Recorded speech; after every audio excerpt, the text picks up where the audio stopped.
I'm Natalie Ross, and I'd been a structural engineer for almost 9 years when my ex-husband's sister walked into the same hotel ballroom I'd been hired to inspect. It was a Thursday morning in late October, and the Marriott downtown had called me in because the chandelier rigging in their main event space had been flagged during a routine fire code review. I'd been doing this kind of work since before my divorce, long before actually, since it was one of the few constants I'd held on to when everything else in my life fell apart. I like the quiet logic of load calculations, the way a building either held or it didn't. No ambiguity, no performance, no pretending. People weren't like that.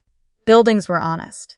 I was 16 months out from signing the papers that ended my marriage to Marcus, and most days I didn't think about the Halloran family at all. I'd built a life that didn't have room for them in it, a one-bedroom apartment near the river, a job I was good at, a handful of friends who knew better than to bring up his name.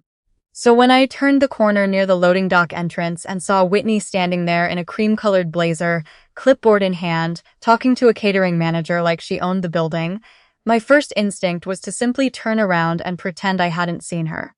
Too late. She'd already caught the flash of my safety vest, the hard hat tucked under my arm. "Natalie," she said, and there it was. That particular lilt in her voice that I used to hear at every family dinner, the one that always meant she was about to enjoy herself at my expense. "Oh my gosh. It is you." I kept walking toward her because there wasn't really a way not to. The hallway was narrow, and she was standing right in the middle of it. "Whitney. Didn't expect to see you here. I'm coordinating the Hartman wedding," she said, gesturing vaguely at the ballroom behind her like that explained everything, like she'd built the place herself. "Event planning. It's been my whole world the last year. What are you doing here? Still doing the building stuff?" "Structural inspection," I said. "There's a problem with the rigging in the ceiling." Right. She wasn't really listening. She was looking at me the way you look at something you're trying to find the flaw in, scanning me top to bottom. And I knew exactly what she was doing because I'd watched her do it to other women 100 times at family gatherings. She stepped closer, and I caught a whiff of the perfume she'd worn since she was 22, something heavy and floral that always made the inside of my nose itch. "You know, I've actually been wanting to run into you. Isn't that funny? Like the universe wanted this to happen." I didn't say anything. With Whitney, silence was usually the fastest way through a conversation. Because she didn't actually need you to participate, she just needed an audience. "I have to tell you something," she said, and she lowered her voice just enough to make it sound like a confidence, while making sure it still carried, because there were two bridal party assistants setting up linens 20 feet away, and a part of Whitney always wanted witnesses. "Marcus is doing so well. I mean so well. He's engaged again. To Paige. You remember Paige from your old book club?" I did remember Paige. I remembered her bringing wine to my house on Tuesdays and asking me detailed questions about Marcus's work schedule that I'd been too trusting to think twice about at the time. "And get this," Whitney went on, clearly savoring the build-up, "she's pregnant. Due in March. A boy. My mom is over the moon. She's already bought out half of Pottery Barn Kids." She tilted her head, watching my face like she was waiting for it to crack open. "Leaving you really was the best thing that ever happened to him, Natalie. I mean that with love. He's thriving. He finally has the family he always wanted." There was a version of me 16 months ago, fresh off the divorce, raw and hollowed out, who would have felt that sentence land like a blade between the ribs. I'd spent the better part of a year wondering if the problem really had been me, if there was some fundamental deficiency Marcus had finally escaped by leaving, if I was simply a woman other people's happiness got built on top of, never under. But standing in that hallway, hard hat under my arm, listening to Whitney recite what was clearly a speech she'd rehearsed in the car, what I felt was something closer to mild curiosity about why she needed me to feel small so badly. "Is that what you think I want to hear?" I asked. Not sharp, not loud, just genuinely asking. Whitney blinked. Her smile faltered, just barely, the way a flame dips when someone opens a door. I just thought you should know, before you heard it from somewhere else, a grandbaby, a real family. Everything you two never managed to." "Whitney," I said it quietly, but something in it made her stop. "You should get back to your linens."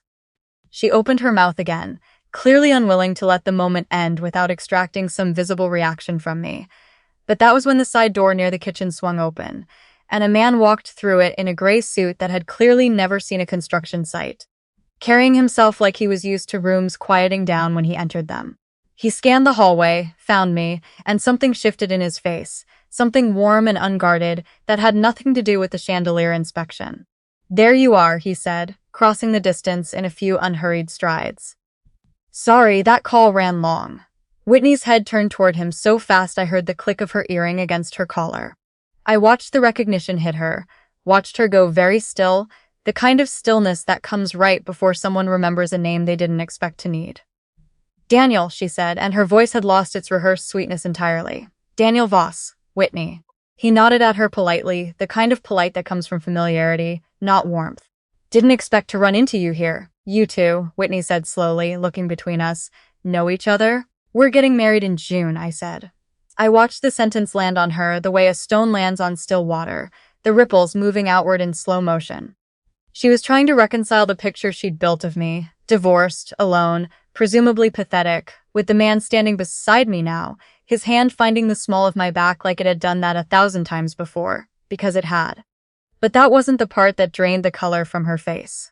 That came a few seconds later when Daniel, still half distracted by his phone, said, almost as an aside, "Hey, I meant to tell you, the Halloran Group review came back from the board this morning. There's a problem." I felt Whitney go rigid beside me before I'd even processed what he'd said. "The Halloran Group," she repeated. That's my father's company." Daniel glanced at her, and I watched him recalibrate in real time, realizing the conversation he'd assumed was background noise had just become deeply personal to the woman standing 3 feet from us. "I sit on the investment committee for the firm that holds the majority stake in their commercial portfolio," he said, carefully now, "the way you talk when you suddenly understand the ground beneath someone is about to shift. We've had concerns about a couple of their properties for months, frankly, ever since this building's fire code violations got flagged, actually. That's part of why she's here." He nodded toward me. "This morning we found some discrepancies in how certain renovation funds were allocated. Money that should have gone toward life safety upgrades. It didn't." "That's not possible," Whitney said, but her voice had thinned to almost nothing. "My dad runs a tight ship. He's careful." "There's a call with legal counsel this afternoon," Daniel said, and he wasn't gloating, he genuinely wasn't, that wasn't who he was. But the facts were the facts regardless of how gently he delivered them. "I'd imagine your family is going to be hearing from the board by end of day." I thought about Paige then, about the wine on Tuesdays, about the baby due in March, about the family Whitney had described with such relish only minutes earlier as proof that I'd been the disappointment all along. I wondered if she knew yet what the next few weeks were going to look like for her father's company, for the lifestyle that company had been quietly funding for years. "I should go," Whitney said abruptly, color gone from her face, the composure she'd walked in with cracking at the seams. She turned without saying anything else, her heels uneven against the marble as she walked toward the lobby. I didn't feel triumphant watching her go. That surprised me more than almost anything else that had happened in the last 10 minutes.